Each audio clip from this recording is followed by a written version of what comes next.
A raw buff of over 500%, infinite healing, infinite ammo, damage stacked higher than your daily chores, and this happens if you so much as sneeze at an acolyte. I used to think Koumei was just a beginner frame, mediocre at best. I even slated her defensive ability Omamori in my own video comments. But I was completely wrong. Koumei is one of the most underestimated frames in the game right now, and with the right builds, your enemy's fate is completely in your hands. Now Koumei has some issues with her kit depending on how you look at it, but I will discuss that as we go. With the right setup and a little luck, Koumei is incredibly hard to kill while dishing out ridiculous amounts of damage. She is one of the best survival endurance frames in the game right now. In this video, I'm going to give a complete overview of Koumei, her abilities, and of course show you some tried and tested builds. I have one particular build making her nigh unkillable, unless fate is not on your side. Firstly, let's do a complete overview of her abilities. Koumei's passive gives one of your weapon types the ability to deal random status effects. The weapon type selected can even apply to a weapon type you don't have equipped, so if you want to make the most out of this buff, it's best to bring one of each weapon type, a primary, a secondary, and a melee. The extra status does not apply to multi-shot. For example, take this boar prime with around 17 multi-shot. The additional randomized status effect from Koumei's passive will only apply to one round, not all 17. So the best types of weapons to make the most out of this passive is usually fast-firing high-status weapons. Koumei has another passive effect where 5 dice are rolled when casting an ability, as you can see in the bottom right corner. This will affect her abilities increasing damage or defense, and when rolling a 666, known as a Shadow's Trinity, the ability you cast will be amplified with a bonus effect. According to online resources, there is an approximately a 10% chance of rolling a 666, and Koumei's dice is weighted, giving an increased chance of rolling a 666 on repeated ability casts. I wouldn't worry too much about the details though. Speaking of abilities, I apologize if I get any of these pronunciations wrong. Koumei's first ability, Komihimo, sends out a little star to where you are aiming your reticule. This star will do a little bit of AoE damage when colliding with surfaces and enemies, while sending out threads that inflict damage and apply random elemental status effects. This ability is as janky as my YouTube videos. The star will ricochet off of surfaces, while the threads have no collision but will try to adhere to walls and floors. However, it's all a bit random and messy. That's what she said. Enemies that are hit by the threads only receive one instance of damage and status unless they leave the threads and walk back into them, or you can simply recast the ability to apply more damage and status effects. On rolling a 666 with this ability, it will deal significantly more damage, while the threads will apply 1 stack of all 10 elemental status effects. The range of this ability is also super janky. If you cast the ability in one direction, then recast the ability in another direction, previous threads will either disappear or won't, depending on how much ability range you have. For example, if I have neutral ability range, I can cast this ability twice in 2 different directions or double it up in the same direction. If I have negative range, I can cast multiple instances of this ability in the same direction or any direction. And if I have additional range, I can have 1 and a bit of instances with the previous cast having just a bit left on the end. If you have a ton of ability range, the threads will literally delete themselves as more threads are created along the way. It's a really janky explanation of a janky ability, but there you go. Why this ability works like this, I couldn't even begin to fathom. It could have just had a maximum of 2 to 3 instances, but no, it had to be tied to ability range for optimal jankiness. Komihimo is usually the ability people subsume off. However, despite its jank, I do like this ability, and it is very spammable, so I have kept it on a few of the builds. This ability is affected by power strength, duration, range, and efficiency. The second ability is called Omikuji, and is rather unique and annoying, but good. And kinda bad, all at the same time, but not at all. Confused? Good. This ability will give you a bonus objective for you to complete. Upon completion of this bonus objective, you will receive a random decree, much like the ones you will see in Deviri Circuit. You can hold cast the ability to cancel the current bonus objective if you don't like it. If Koumei's dice rolls a 666 upon casting the ability, you will get a decree instantly without having to complete a challenge. Not all the buffs from Deviri will be available, and once you have received your decree, Omikuji will go on a cooldown with a maximum cooldown time of a whopping 150 seconds at 8 decrees and after. Thankfully, there is a band-aid augment to reduce this cooldown by killing enemies with the weapon affected by Koumei's passive. Yay! Why can't that just be part of the base kit, do you? Anyway, Omikuji is either useless or amazing depending on the content you are running. In quick missions, such as capture or sabotage, this ability is as useful as soggy toilet paper. There is no point in ever using this ability in a mission where it takes longer to fart than it takes to actually complete the mission. Where this ability truly shines are those long endurance missions, such as survival and disruption. Koumei only gets stronger and stronger the longer the mission goes until you have stacked dozens of decrees and have become an unstoppable god of life, death, and fate. I mean, if we just have a peek at some of the decrees you can get, we get a picture of just how actually broken and overpowered Koumei can become. Double crit damage, 200% additional corrosive damage, 150% more damage for 3 seconds on a headshot, double status damage, 50% health restored upon killing an enemy, a ludicrous amount of potential for one frame to achieve by itself. Now, to complete the challenges relatively quickly, it's usually best to bring weapons with high crowd killing potential, but that's entirely up to you. This ability is not affected by strength, range, or duration, with only efficiency affecting the initial cost of casting it. Koumei's next ability, Omamori, will surround Koumei with protective charms that have a 50% chance of negating instances of incoming damage. Upon negating an instance of damage, Omamori will heal Koumei's health and restore shields, even granting overshields. This heal is based on power strength and the amount of damage taken after damage reduction. After applying this heal, Omamori will go on an internal cooldown of 3 seconds. Now, this is where I was confused and wrong about the ability before, because I thought the cooldown meant the ability is no longer working. However, Omamori will continue to have a 50% chance to negate incoming damage even when it is on the internal cooldown for the healing effect. I hope that makes sense. Additionally, you will only lose a charm upon the healing effect triggering, meaning you can only lose a charm every 3 seconds or so. If you roll a 666 while casting Omamori, you will become completely immune to all damage until those charms are spent. There is also a really cool interaction. This ability works on Overguard and will even heal you through Overguard if you have missing health or shields. In addition, you will not lose any charms while Overguard is active, essentially having infinite Omamori charms as long as you have Overguard. However, this only works if you have shields, and using Arcane Persistence will still trigger the auto heal through Overguard, thus consuming a charm. Just a weird caveat. Why is this interesting? Well, Overguard is not affected by any damage reduction from armor or abilities like Eclipse, making certain arcanes like Circumvent and Fortifier an excellent choice in combination with Omamori for extra defense if you so choose. Omamori is also Koumei's Subsume ability, so stick this on your Dante or any frame that generates Overguard and become even more unkillable. Omamori is only affected by power strength for the healing, and of course efficiency for casting costs, ignoring ability range and duration completely. While I certainly underestimated this ability before, I personally think it is better suited on other frames, but I digress. Koumei's fourth ability, Bunraku, will turn enemies into life-size dancing puppets, inflicting status effects depending on Koumei's dice roll. Rolling a 666 will inflict maximum status effects over time, and even extends the ability to enemies behind Koumei. This ability has a line of sight and affects enemies within a 170-degree cone in front of Koumei. Enemies are disabled for the duration of the ability providing they do not have Overguard and are inflicted with random status effects, ranging from impact, puncture, and slash to all the elements in the game. Rolling a 666 will not only inflict status effects, but continue to inflict new status effects for the duration of the ability. It's also worth noting that while enemies are under the effect of this ability, status effects are paused, but only the effects applied by the ability itself and not any additional status effects from weapons, unfortunately. Status effects will continue to do damage over time, but will remain on the targets, only disappearing after the ability has ended. You can recast Bunraku, inflicting multiple instances of the ability, but this does not refresh existing status effects or their pause duration, so no infinite status stacking,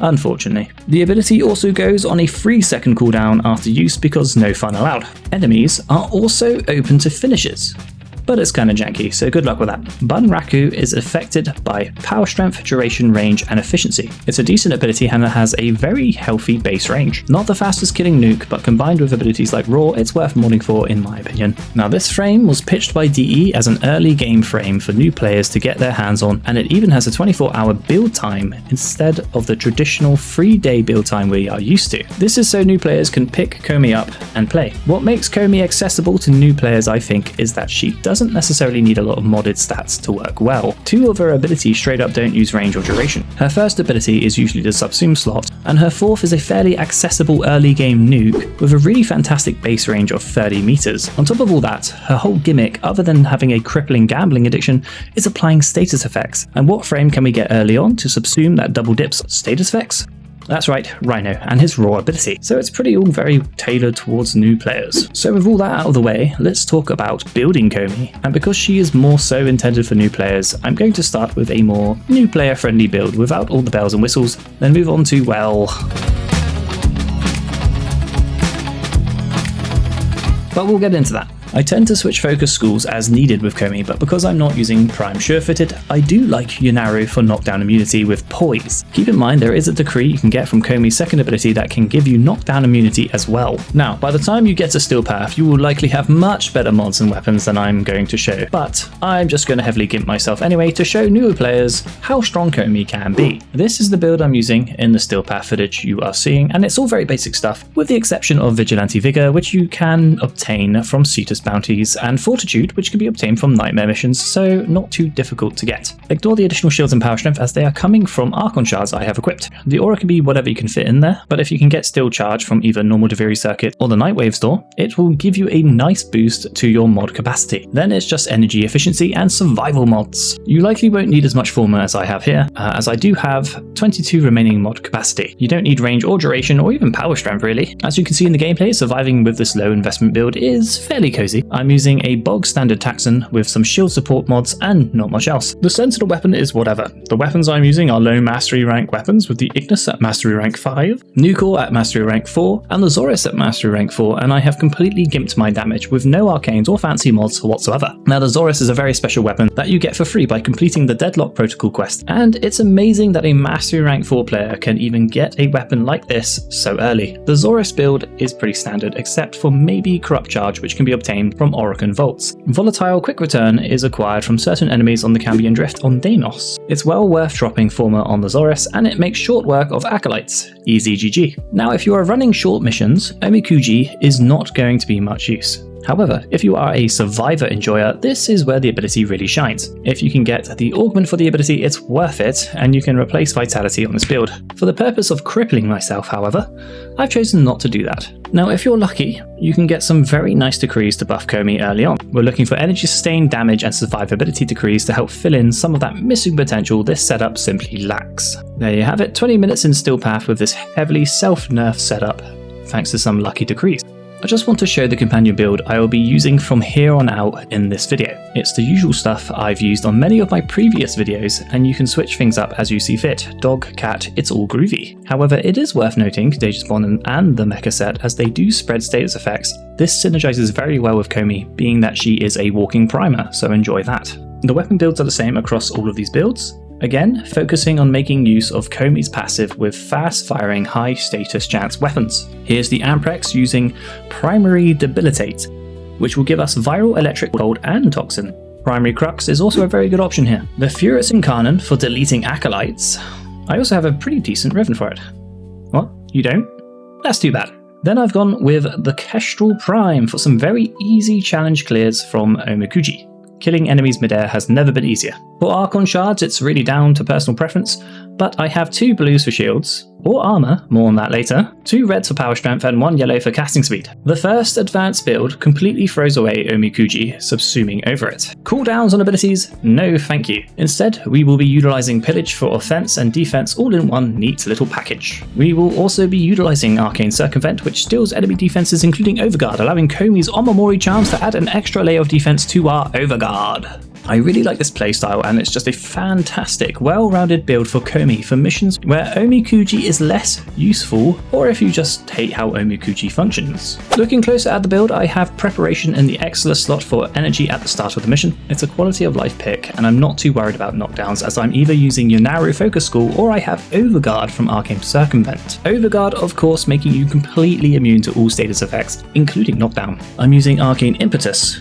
This arcane provides power strength and ability efficiency when inflicting unique status effects on enemies with abilities, and because Koumei is all about that, it's an easy 13 times stack almost all the time, which translates to a whopping 78% power strength and 39% efficiency. Wonderful.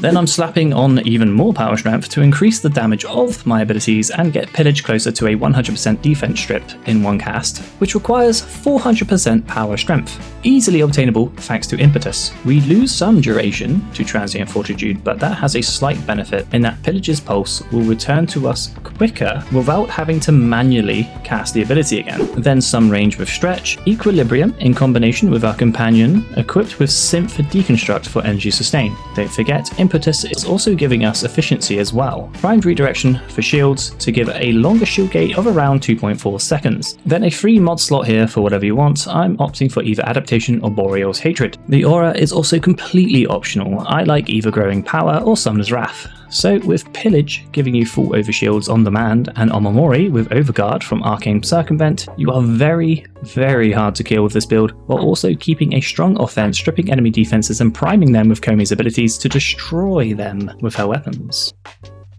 This next build is more of a caster setup, leaning into Koumei's status spreading and damage. Again, subsuming over Omikuji, this time with Sickening Pulse. Sickening Pulse will add 10 stacks of any existing status effects, so if you have one corrosive proc or one viral proc, it gets maxed out to 10. However, Heat, Slash and Toxin are treated a little bit differently. Instead of 10 generic stacks, this ability adds one new powerful status proc that equals the total damage of all current active procs, but only Heat, Slash and Toxin. Now looking at the build itself, the aura is optional. In the Exilus slot, I've gone for Cunning Drift for more range, but you may prefer Handspring or Preparation, Lined Rage and Umbral Intensify for more power strength, Archon Stretch for an almost 50 meter range on the 4th ability, and some Energy Sustain. Then I have gone for Archon Continuity, which is pretty optional. The extra duration does give Koumei some area denial benefits, and the extra corrosive procs in combination with Sickening Pulse is nice to have. Fast Deflection and Vigilante Vigor for shield recharge, Prime Flow and Equilibrium once again in combination with Synth Deconstruct on the companion for energy sustain.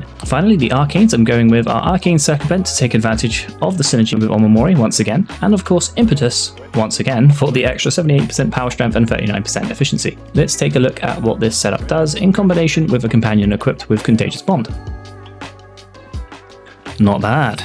This is a pretty fun setup, at least to me it is. I really enjoy playing Koumei this way, but the next build turns Koumei into a goddess of endurance runs where she only gets stronger over time. Now we are going to utilize Omikuji to make Koumei godlike. Just looking at the gameplay here, we are dishing out oodles of damage while being near immortal. A common critique of Koumei is that she is a little on the squishy side, not anymore. First thing we are going to do is swap one mod on our companion. Hunter's Recovery will heal your frame by a percentage of your companion's damage. This mod doesn't work on clones from Duplex Bond, and it's not supposed to work when your companion is down, because obviously your companion is doing no damage when it's in the down state. But Hunter Recovery is a little weird with the Panzervolpaphyla. It tends to work when your companion is down, not always, but often. I'm not going to pretend to know why. It's likely due to the status spreading from the Panzer. I'm sure someone in the comment section will know the exact reason and clarify. Either way, it's good to have, at least until you have a decree called Greedy Heal that heals your frame every time you kill an enemy. Then I'm also bringing the Furious Incarnon with a syndicate mod called Winds of Purity. This mod grants 20% lifesteal to the Furious. You may be asking, why so much healing, bro? Because this Koumei setup is a persistence build. Arcane Persistence will remove your shields. In return, as long as you have an armor value above 700, your Warframe can only take 500 damage per second, providing you are not under the effects of a magnetic proc, within a nullifier bubble, or have your armor halved by a heat proc. Now you can patch one of these weaknesses by having an armor value of 1400 or more, meaning you will continue to be at or above 700 armor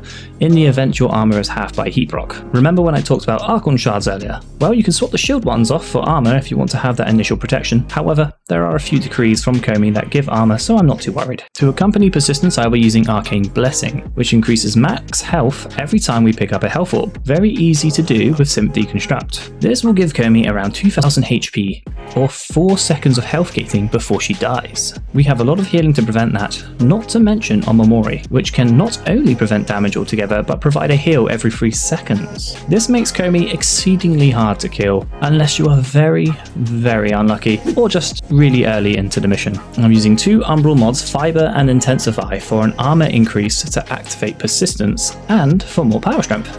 I'm not using Umbral Vitality because 1, I couldn't fit it into the build, and 2, Archon Vitality gives double heat procs, which is something at least. Blind Rage for more power strength, Archon Continuity again for duration and corrosive procs when applying toxin procs with abilities. Prime Flow and Equilibrium with Synth Deconstruct on the companion for energy sustain. Then we have the Augment for Omikuji, which will lower the cooldown timer for every kill by the weapon currently affected by Koumei's passive. There are a few synergies going on with this build and Koumei's decrees that are worth mentioning. Firstly, there are a few different decrees that increase armor. One such decree is called Corrosive Grit, that gives you armor upon corrosive procs. Very easily done with Koumei, especially when running Archon Continuity. Then there is Reign of Vitality, which increases the rate of which health orbs are dropped by enemies and gives you armor upon picking them up. More healing, more armor, you get the idea. Let's not forget Greedy Heal, which at max rank will give you 50% health restored upon a kill. Absolutely ridiculous with a persistence build. On top of all that, there is the decree that gives power strength based on your armor value, capped at 500%. Yes, that's right, a 500% increase to your power strength depending on your armor value. That's just stupid. So is this raw buff? Yes, I had a little help from a corruption buff, but it's still ridiculous. This is before mentioning the slew of other damage and utility buffs. Yes, Raw is the subsume I'm using, it's not very inspired, but with so many status procs everywhere and high status chance weapons, it just makes sense. Raw is going to increase our damage and allow double dipping on status effects from all sources, including Koumei's abilities. Not only that, but it will allow us to take full advantage of decrees that provide power strength buffs, otherwise it's kinda wasted. Now for the focus school, choose whatever you want. Keep in mind there is a decree that will give you knockdown resistance for every enemy nearby, meaning you may not need your Naru, it's just preference at this point. Equip Madarite, go for more power strength, why not? Bigger numbers make brain go brrrr. Well, there you go, infinite healing, big damage, big defense, near infinite ammo, and a lot of fun. Depending on the decrees you get, Koumei becomes so very powerful in longer mission formats. No, she can't clear rooms in a snap of her fingers like some frames, but her damage output is still respectable while also providing a good weapons platform that can take full advantage of mods like Condition Overload and Galvanized Aptitude. Koumei's very good, I do think she's underestimated by much of the community, but hey, that's everyone's personal opinion. Everyone's got their opinions. Anyway, a lot of time and effort went into this video, so a like, comment and subscribe, anything like that is greatly appreciated, my friend. Thank you very much for watching this video, and I will see you in the next one. Bye bye.